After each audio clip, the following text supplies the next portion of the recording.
Hey, what's going on, everybody? It's Null from Retro Null, also known as John. I keep changing the intro up every time.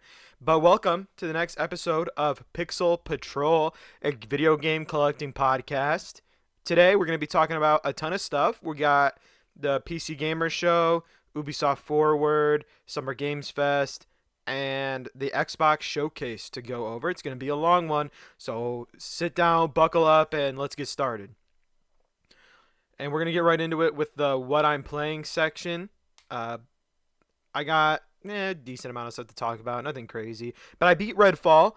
One of the worst experiences of my entire life. There's going to be a video to come on the main channel, on the reviewed channel. If you want to go watch me play part by part on the second channel, feel free to do so. I do cuss there, so if that's a problem for you, you know, don't go look. There will be a video about Redfall coming to the main channel proper. So keep an eye out for that. That's gonna be a while though. Next up, I'm playing Street Fighter Six.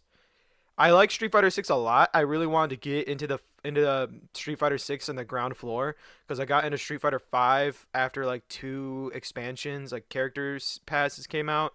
So I was behind on the curve. A lot of people in the meta were developing, and now I'm kind of keeping up and watching tournaments and watching the game develop. And it's easier to kind of stay you know, educated and know what's happening. I will say it's hard to learn these fighting games, man. I'm learning like basic 3-4 hit combos right now, but I've been having fun. I've been doing pretty good on the Battle Hub and just kind of grinding out matches and practicing. Next game, we got the new Fortnite season of the Wilds. I will be doing a video about Fortnite on the main channel as well. I think it's one of the best live service games on offer currently, and I really think it's something you should check out if you're into the Battle Royale genre. But I think the new Fortnite season is super fun. It came out like a week or two ago from when I'm recording, and I think that they added enough, new guns and tools and stuff to be fun. I like a lot of it. There's a Transformers crossover with Optimus Prime and Optimus Primal as skins in the game. Optimus Prime being a part of the Battle Pass, and they also have the Cybertron cannon in the game as a weapon. So there's some interesting stuff to check out if you're interested in a new battle royale to play. I love Fortnite. I know a lot of people hate it, but I got a video on that coming soon. Next, we got Zelda Tears of the Kingdom. I'm 55 hours in the game. Probably 60 hours from when I kind of wrote down all my stats and stuff. Uh, I love the game still. It's not getting old. I'm not getting bored. It's just fun. I like roaming around. I'm only halfway through the game. I've been kind of just doing shrines and exploring each section of the map in detail to kind of give myself the easiest time exploring. And I've been having a ton of fun. I've been going underground, doing some of the underground stuff. I started the Yiga Clan side missions. That's a lot of fun. And it's just been a good time. I mean, I definitely think this is one of the greatest games of all time. But coming up in the showcase video that we're going to be talking about, the Game Showcase, I think Starfield might give it a run for its money, man. I don't know. I still think we'll have to see what happens with Starfield on release, and we'll kind of get into why I think it's a contender later. But Zelda definitely has somebody coming for the crown right now in Xbox Bethesda. So, for the slotted game of the year. But I think if anything crazy happens with Starfield where it's just not up to snuff, I do think that Zelda Tears of the Kingdom takes it for sure. So I got a notepad full of notes that we're going to be going into. We're going to start off with the PC Gamer Show and the Ubisoft Forward because there wasn't really too much on those. So we're going to get into those. All right. So for the Ubisoft Forward, or no, we'll start with the PC Gamer. For the PC Gamer Show, there wasn't too much in there that I was really interested in, but there's a game called Sulfur. It looks like an FPS roguelike, and it seems interesting. The art style seems kind of cool, so I kind of just wrote it down as a quick little note. Next, we got My Friendly Neighborhood, which is a horror take on Sesame Street, and it looks unique and interesting. I'm curious if it's like an immersive sim or not, but I think it's probably more of a survival horror type game, I believe. And then we have Dune Awakening, which is like a unique and interesting like open world survival MMO. I'm not sure exactly how that's going to work, but it seems interesting. I think it'll be something cool to check out. Next up, we have the Ubisoft Forward. So I got a lot of notes. I wrote these down on a physical notepad because I wanted to watch in my living room. All right, next up, we got Avatar Frontiers of Pandora from the Ubisoft Forward, which is an open world Avatar game based, on the universe of the movies, the Avatar, the Blue Alien movies. The art style looks amazing. Like the game looked gorgeous. They were showing footage of the guy, like, what's the word I'm looking for? Walking through like these lush forests and these like bioluminescent forests with like neon plants and stuff. It looked crazy. And I'm not sure what the exact stats are, what the frame rate is on the game, or what the resolution was. That's the word I'm looking for. But if it's like 4K 60 with those graphics, I doubt it. It's probably 1080p 60 or 4K 30. But it looked amazing. And it's a first-person action adventure RPG. And some of the gameplay mechanics were like you can tame the little bird, like flying animal things that they connect their tails into or whatever. You can fly those around and have that as like a mount. You can also shoot. You're like a hybrid or like a trained alien, so you can use human weapons like RPGs and submachine guns and assault rifles. But you can also use Na'vi, which is the name of the blue alien race in Avatar. You can use some of the Na'vi weapons like bows and arrows and other stuff like that. So it's really cool. So you can kind of have a play style where you can switch up between like an assault rifle and like a spear, or you could have like, they didn't state this. I'm assuming there's melee weapons. If there's not, that'd be crazy. But you could switch between like an assault rifle and a spear, and or have like a submachine gun and a bow and arrow. So you can do all kinds of stuff. It looks really interesting. I'm curious to see how it turns out. It comes out December 7th, 2023. Big thing for Ubisoft, and it looks like Ubisoft is going to continue to be partnering with Disney on bringing their IP to the open world genre, because Ubisoft also had Star Wars Outlaw, which Star Wars Outlaw was talked about in the Xbox showcase, which we will get to later. But Star Wars Outlaw is an open world Star Wars game where you can go to different planets that have like open world maps. It's a third person open world game with shooting mechanics. I'm not too sure what the exact genre is, if they have like skill trees, so if there's RPG elements or not. I'm not exactly sure. It looked interesting, but not like, I don't know. For me, Star Wars is about Jedi. Like I love the Jedi and the Sith, and I love the Force, and I think that's where the series really shines. And I mean, there are stories you can tell that don't have those things, but in an open world game where you're just like a bandit, you're a lady and her little alien friend running around and doing heists to escape the crime syndicates, because you're struggling with the crime syndicates or whatever. You're being hunted by them. So I don't know. It comes out in 2024. Interesting premise. I'm gonna play it and buy it for sure. That's not a question. I love Star Wars. I just don't know if it will even hold a candle to Star Wars Survivor. I will probably assume not. But it'd be crazy if like halfway through the game you find out that she's force sensitive and she finds a lightsaber and all that. That'd be crazy. But yeah, that's it for the Ubisoft Forward. I didn't really care. I watched the Prince of Persia thing that was at the beginning of the show, and not that interesting, not gonna lie. So next up, we're going to talk about the Summer Games Fest. But before we go into Summer Games Fest, I do want to talk about the other the PC Gamer Showcase and the Ubisoft Forward for a little bit. I just think that those shows were okay. I think that they were mediocre. I don't think they were that great, but I also didn't really expect anything crazy from them, as, they're just not the same echelon or upper echelon as Xbox, Nintendo, Sony. So I didn't really expect too much. Avatar and Star Wars Outlaws were nice surprises from Ubisoft, considering, they also talked about a ton of Assassin's Creed stuff there, and I don't really care for Assassin's Creed, so I was kind of like, okay, this is going to be all Assassin's Creed or Far Cry stuff, and it actually included some things I care about. So or I am interested in. But besides that, I mean, kind of, PC Gamer just was like, if your niche is indie games, I think that PC Gamer Showcase might interest you. There was a ton of stuff there that I just did not go into because I have no interest in any of it, and I respect it, and I think it's cool that people can have a show that shows them indie PC games. That's really cool. I'm not trying to dunk on it or anything. It just was not my jam. I didn't really see that many indies I liked, and the ones that I did, I wrote down and talked about. So those are my thoughts on those shows. Next up, Summer Games Fest. Obviously, not as big as the Xbox Bethesda showcase, but let's get into it. First thing that they showed off was the Prince of Persia: The Lost Crown. People have been begging for a new Prince of Persia game. Like I said, they talked about it in the Ubisoft Forward as well, but Summer Games Fest was the day before or 2 days before or something. So they announced it here first, and then we're like, come check out our direct.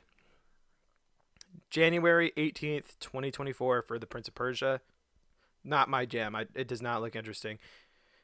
Next, we got Mortal Kombat 1 gameplay trailer. It looks really fun and like fluid. It looks fast. Like the characters look really good when they move.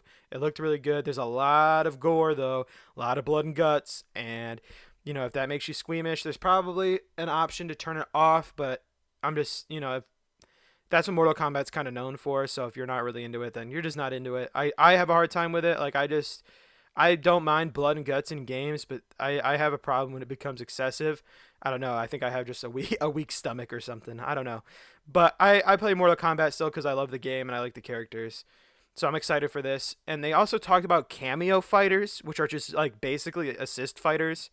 Kind of, Marvel versus Capcom-esque. Like they come in, throw out a move, go back. And you don't really switch in between them. They just kind of assist you. So that's the difference here, I believe. Comes out September 19th, 2023, the same month as Starfield. What are you doing? No, I'm kidding. I think fighting game people are kind of in their own crowd.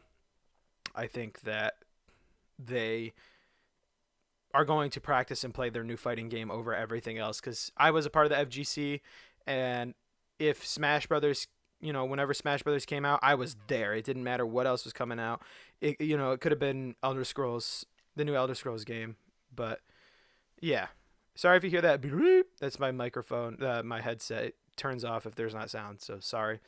But anyways, yeah. Mortal Kombat 1, I don't think it's going to be a problem coming out the same month as Starfield. I think it'll be fine. I think it comes out. I'm not sure exactly when Starfield comes out. I think it comes out around the same time in September. If not, maybe a week before. I don't know exactly. I probably wrote it down somewhere.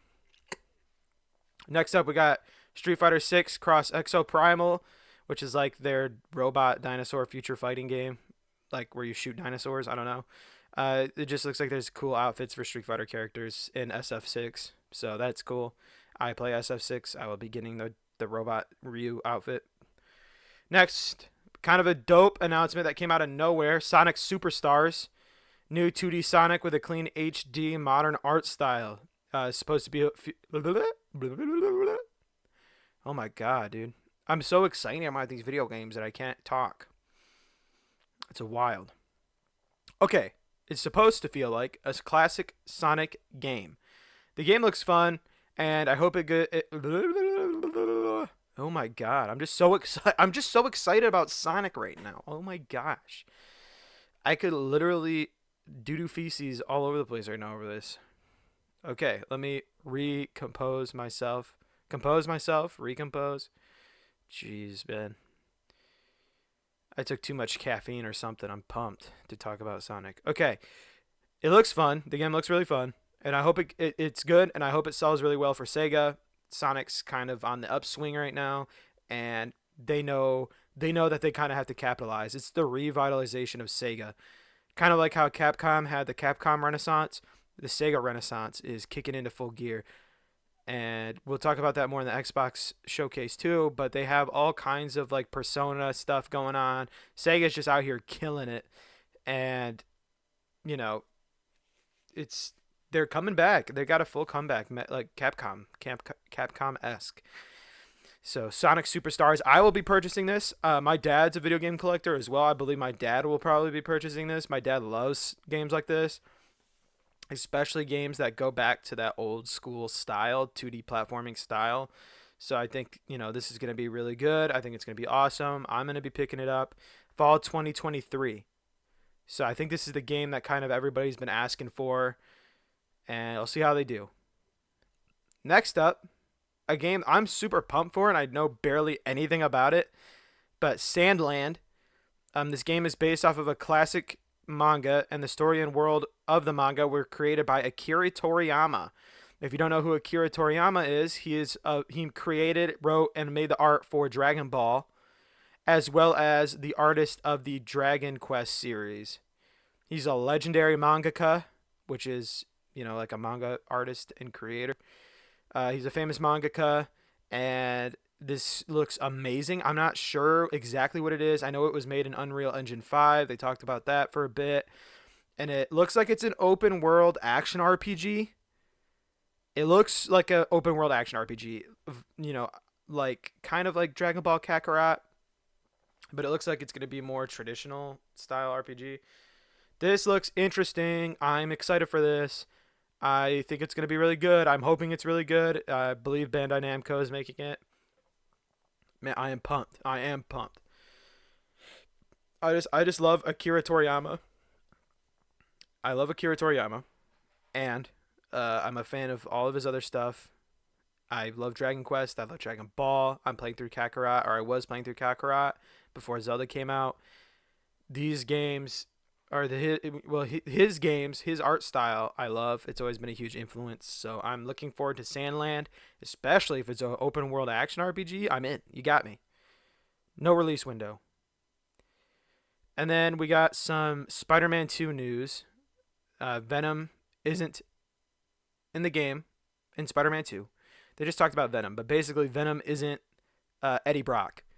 So boo. He's not Eddie Brock. He has an all-new origin story created specifically for the game. Spider-Man 2 comes out October 20th, 2023. I do not like this. I am upset by this. I am angry by this. And the reason is I get, wanting to create a new origin story for Venom, but the reason Venom kind of is the way he is and turns out the way he does is because of Eddie Brock's relationship with Peter Parker. So I know that in the last games they hinted towards Norman Osborn, or not his son, Harry Osborn. Harry Osborn being the next Venom, which, cool, whatever, like give him a unique thing. I just don't know. I really hope that Eddie Brock ends up with Venom, because I think that what Insomniac's trying to do, and I could be 100% wrong, and you guys can all lambaste me or grill me for it, that, let me make sure I got lambasting right. I keep saying lambast. I'm pretty sure that just means like a roast, right? Yeah, criticize. Okay, I'm right. I know how English works. Uh, I think that Insomniac's trying to set up for a Venom game, like an open world Venom game, kind of like how they did the Miles game for PS5 and PS4, but it was a PS5 launch title. I think that that's what they're trying to do. I think they're trying to set Venom up as a character.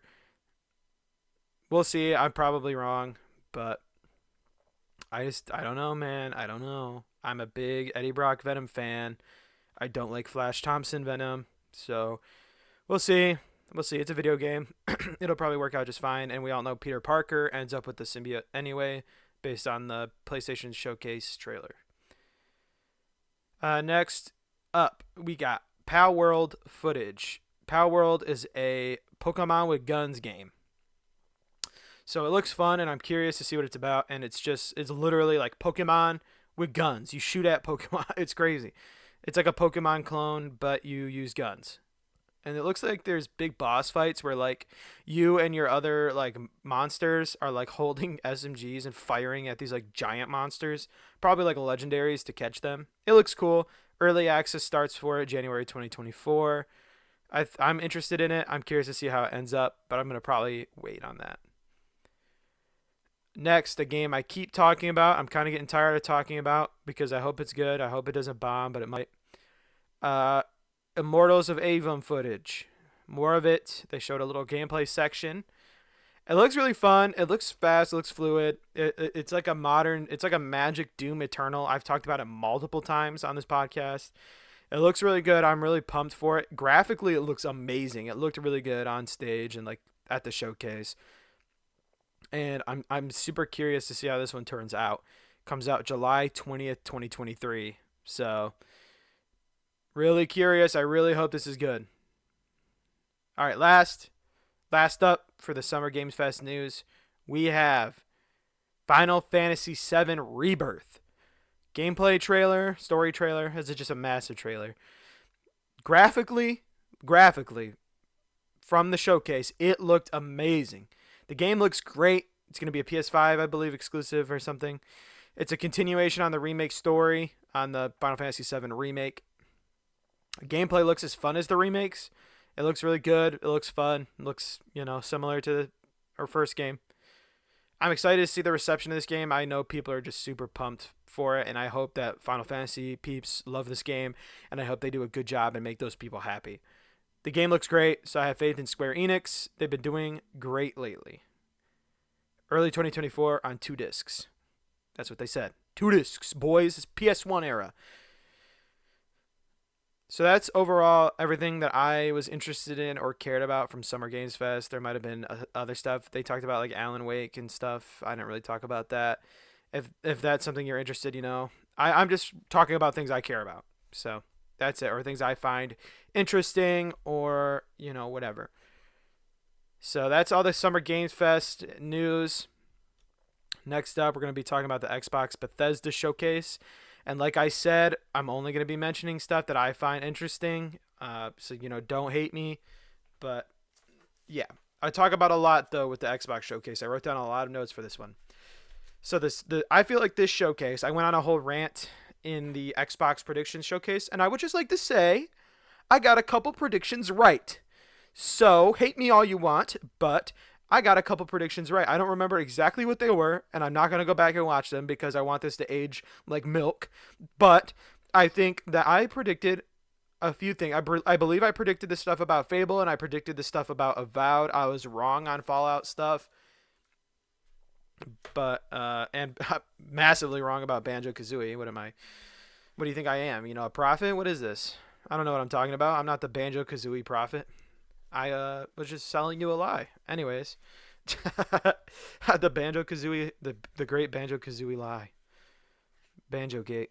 Anyways, they kicked off the show with, also I want to preface, most of these games are Series X and S. No Xbox One.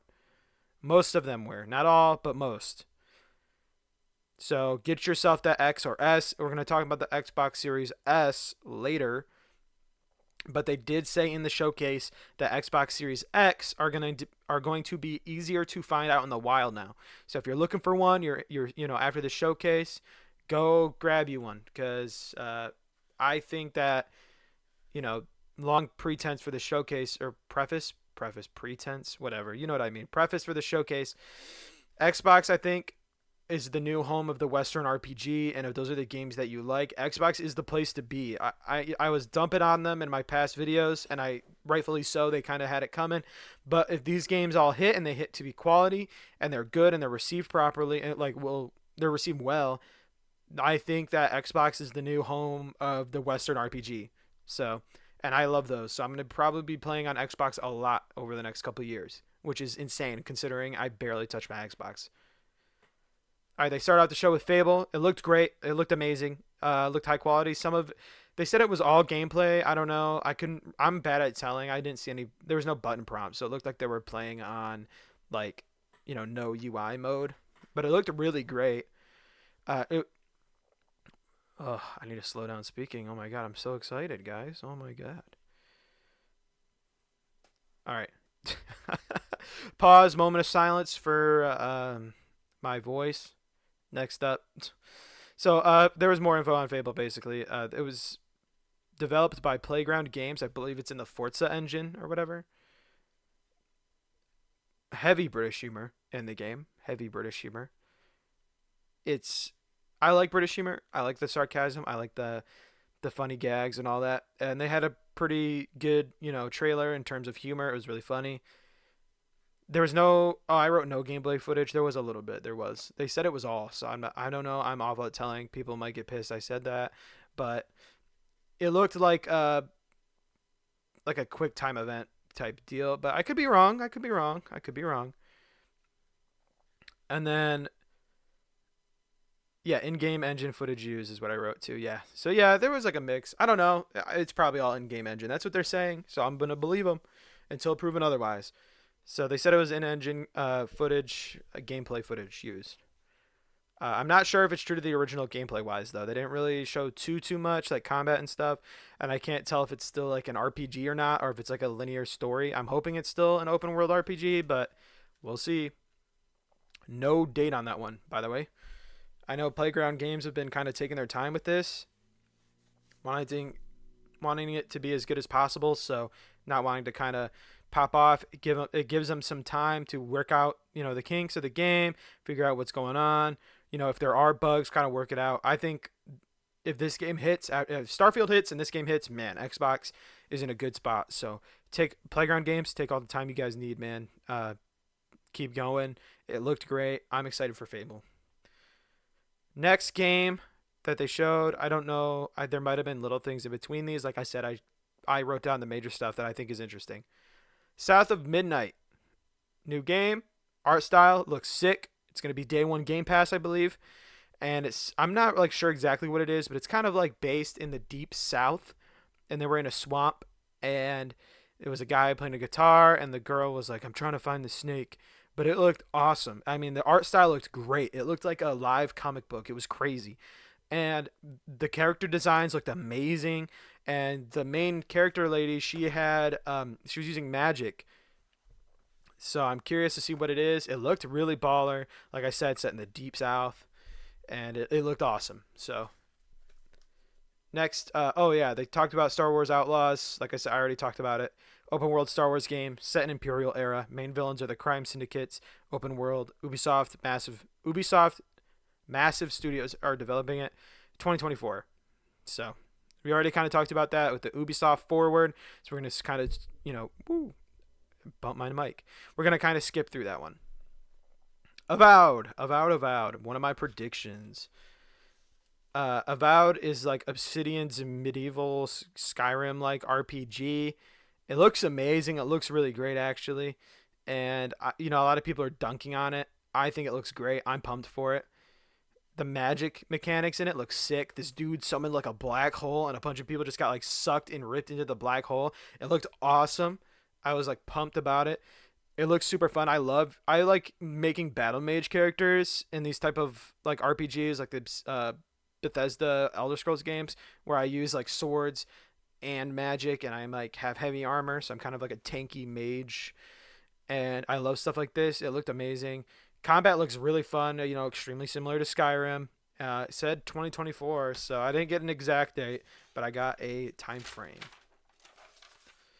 Next up, I don't care about this game, but a lot of people do, so let's get into it. Senua Saga Hellblade 2. Doesn't look interesting to me at all in the slightest, but I can see why people like it. It come out 2024. They showed no gameplay. People were pissed. So next, Forza Motorsport looks graphically great. I mean, it's a Forza Motorsport game. What do you want me to say? Coming out October 10th, 2023. So coming out this year. Pretty wild. Next up, one of my big ones, like I said, Xbox. Even though CD Projekt Red is not owned by Xbox, they are or Xbox has the advertising rights or whatever, advertising rights to Cyberpunk 2077. So Cyberpunk 2077 Phantom Liberty expansion was talked about and showcased in the Xbox Bethesda showcase, and man, it looks so good. I'm so pumped for this. They're even adding a ton of quality of life changes to the game that weren't there on launch that they said there was going to be. They fixed a lot of stuff with it. It looks crazy. This game's going to be crazy. I'm so pumped for it. The expansion's even adding a new ending, which I'm assuming, adding an ending to the base game, which I'm assuming is like, spoiler alert, I'm assuming it's the V Lives ending, because all of the endings in the base game were awful. There was no objectively good ending. I would say there was the best, one of the best endings was Panam's ending, which, whatever. I think that's the best one, but it's still, your character is kind of doomed. Um, I think that's so they're creating like a V lives, you solved all your problems, and V survives kind of ending. Which, whatever. I kind of like the fact that it was all depressing because Night City and Cyberpunk in general is depressing. But I love this series. I love this game. I'm excited for this expansion. It's set in Dogtown, which is like an unexplored part of Night City. It's kind of run down. You're trying to save the president of the new United States or whatever. And yeah, it's crazy. Idris Elba is in the game. He plays the character Solomon Reed. This looks amazing. It's a expensive expansion. Like it's a $30 expansion, I believe they said, but I think it's worth it if all the stuff they're adding is amazing. I'm pumped for this, but comes out in September and I'm playing Starfield. So this will be something I get to later in the year, maybe next year. I'm not going to be playing this when Starfield's, in my hands. There's just no way. So, yeah, I'm pumped for this. I'm super excited. I played Cyberpunk on launch. I had very little issues with the game. I loved it. So I'm super pumped for this game. Or this expansion for the game. And I think that this has, you know, a real chance to give CD Projekt Red all of its merit back. Like not everything, but a lot of it. And I think this can really revitalize Cyberpunk, just like the anime did for it. I think this will bring a ton of people back, boost up sales. I am pumped for this. And also, I like Idris Elba. Next up, we have. Oh yeah, okay. I wrote down the date. Why did I write the date? I wrote the date down. On notepads, they have like the little red lines, the two red lines. I wrote the date for the expansion sideways. So, but the date comes out. It comes out September 26th, 2023. Yeah. Next up, we have. I think this might be the last thing before the Starfield Direct. Let's see. Yeah, it sure is. Okay. Last thing I was interested in was Clockwork Revolution. It looked crazy. I'm so pumped for this game, and I don't even know really what it is. Um, it's it looks like BioShock Infinite graphics and theme wise. It's like steampunk. It's got a lot of the same themes as BioShock Infinite does. It looks crazy. It's made by In Exile.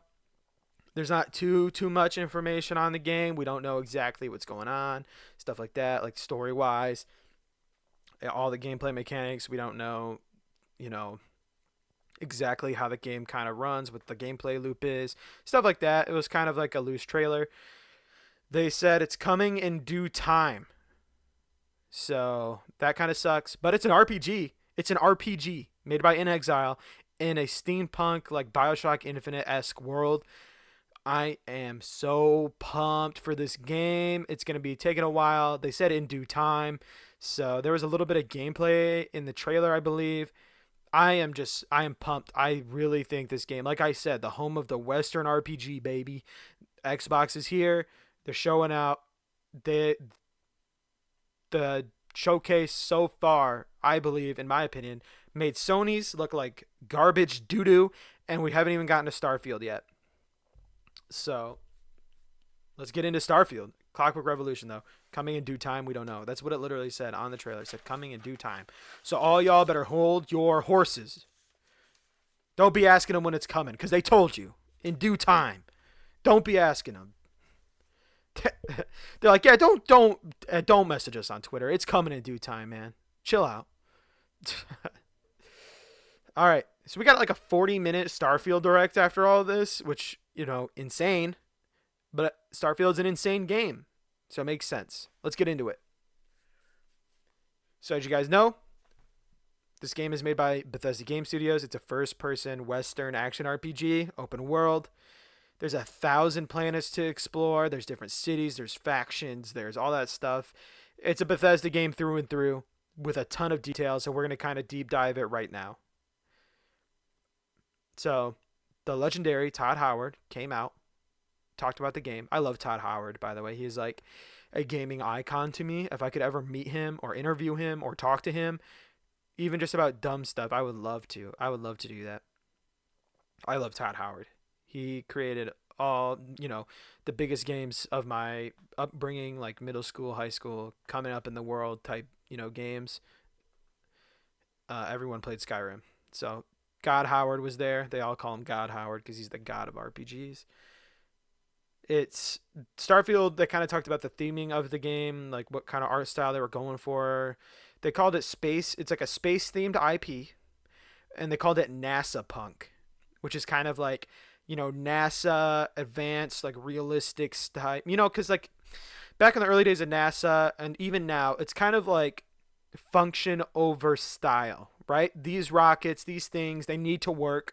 They need to be functional. We don't care how it really looks. It just needs to work. That's all we care about. And that's kind of what and then punk, they said literally in the thing, NASA focuses on function over style, so, and then punk is all about style. So, it's very like NASA stylized. It looks really good.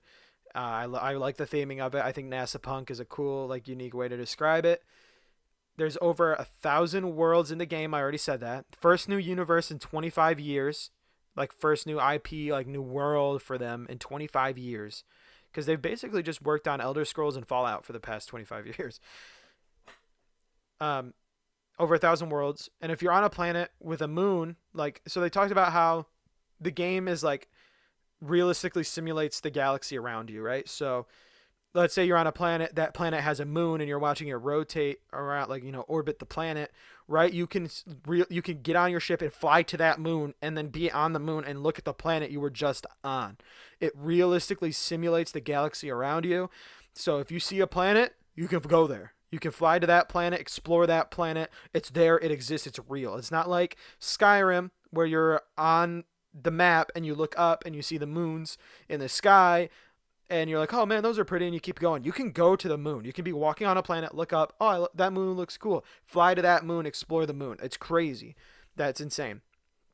There's all new like animation system, they said. So like they kind of showed it off with the melee combat with the fists or whatever, like what's that word, unarmed combat, where you're just punching people. There's all kinds of new punching animations. That guy did like an uppercut and it blew up the guy's jetpack and he flew off into space. Like, not literally, but you know what I mean. It was like a low gravity planet. He punched him, jetpack exploded, he kind of floated. It looked great. You can play it in first and third person, which looks awesome. The gunplay looks great.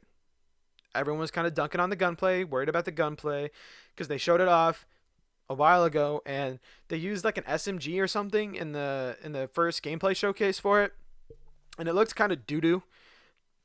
But it was the gun itself. They showed off various different guns. The gunplay looks amazing. I guess I read an article somewhere. I could just be talking out of my bum, but I saw an article somewhere that said that they used or talked to the people that created Doom Eternal for help with the shooting mechanics. I'm not sure if that's 100% true, but if it is, it makes sense because the shooting looks great. Every texture looks great. They kind of talked about how you can inspect food items in your guns, and they all are super high quality, highly textured. It looks great. The textures looked awesome. They showed like, food items and stuff. It really looks good. It looks good. They did a good job. Todd was like, we're obsessed with the details. But yeah, it looks great. They talked about the data menu, which is the hub for everything, like your skills and inventory. They talked about companions. You can get companions to come on your ship. You can also hire a crew to work on your ship, which is awesome. They talked about the robot companion that we've all seen. His name's Vasco. He can say your name, so he called Todd Howard's character Captain Howard. And your ship is your home for you and your crew, which is awesome. And you can kind of customize your ship, which we'll go into more later. The first city you go to is New Atlantis, which is a massive city with crowds, tall and huge buildings, like a massive skyscrapers. The first massive human space settlement in the story of the game. Constellation exists in New Atlantis, and Constellation are a group of explorers that are trying to find the secrets of humanity, which is the group that you join. It's kind of the main story, the group you're a part of. The United Colonies are a colony of different settlements in space that value democracy. New Atlantis is a part of this colony. I have like pages of notes on Starfield. Pages. Is this everything? Oh my god. I thought I wrote more than this. What am I? I'm a hack. I'm a hack. I'm a hack. They showed off all kinds of stuff. There's space. There's space. I forgot. I forgot. This is unprofessional, guys. This is unprofessional. I thought I wrote more on the back, but I guess I never did.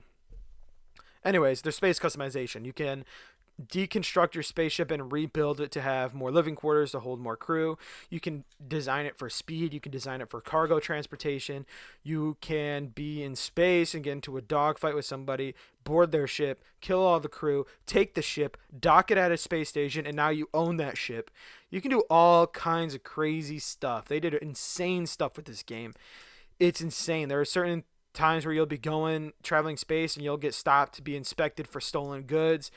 It's crazy. They just added so much to this game. This game is going to be great. They also talked about how there's going to be a collector's edition that has like a watch in it from the game, and then there's going to be a special Starfield controller. So that's sick nasty. They also talked about it was earlier. They also talked about a new Starfield controller, as well as an Xbox Series S model. It's going to be 1 terabyte. It's a black Xbox Series S. So if you prefer the black colored consoles, there you go. Looks good. It's pretty cheap. It's like $350, which is, I care about physical media, so I never own one. But if you don't, I mean, that price is equivalent to a Switch OLED. So would you rather play Starfield or Mario? But yeah, I mean, Starfield it looks like the game that I've always wanted, the game of my dreams. Like, I always wanted to play something like this. Bethesda in space sounds insane, like a Bethesda RPG in space. I don't know. I'm sold. I'm sold on the game. The showcase had me sold on the game. I'm pumped about it. I'm excited. And it's going to be on playing for probably the next 6 months after it comes out. So, screw Spider-Man. Screw all these other games that they talked about. Screw Mortal Kombat. I'm in there playing Starfield. And yeah, so that was the Xbox showcase. Sorry, I was a little unorganized. I had 2 notepads. I wrote on 2 notepads. So I grabbed this notepad and didn't have my other notes. So whatever. It is what it is. I still remembered anyway. I didn't really I could have gone more in depth on other stuff, but it was really just kind of the same old stuff I kind of mentioned anyway, so whatever. I feel like a Dumbo for forgetting the notepad. But yeah, guys, thank you guys for watching. I hope you guys enjoyed me talking about it. I think next time I'm definitely going to type all of these notes out on a notepad before I start on my desktop, because writing down the notes, kind of a pain, not gonna lie. Probably won't do that again. So we'll know for next time. But this was a large podcast, one of the largest in a minute. Thank you guys so much for watching. You guys have been supporting the channel so much. Please leave criticism in the comments. I'm always looking to improve. Like I said, I've been critical on myself so far for certain things, like talking over myself and stuff. I'm just always trying to improve. So yeah, please let me know what you guys think, what I can do better. Please comment if you guys enjoyed, or if you guys got criticism. Please subscribe if you guys want to see more Pixel Patrol. Please check out the second channel if you guys want to see footage for things I'm going to do on the main channel. If you guys are trying to watch Let's Plays or whatever, I normally drop them every day at 5. That's probably not going to be forever, but as of now, it's what I've been doing. And yeah, thank you guys so much for everything. I really appreciate it. Guys, see what I'm saying? See what I'm saying? I'll see you guys on the next one. Peace.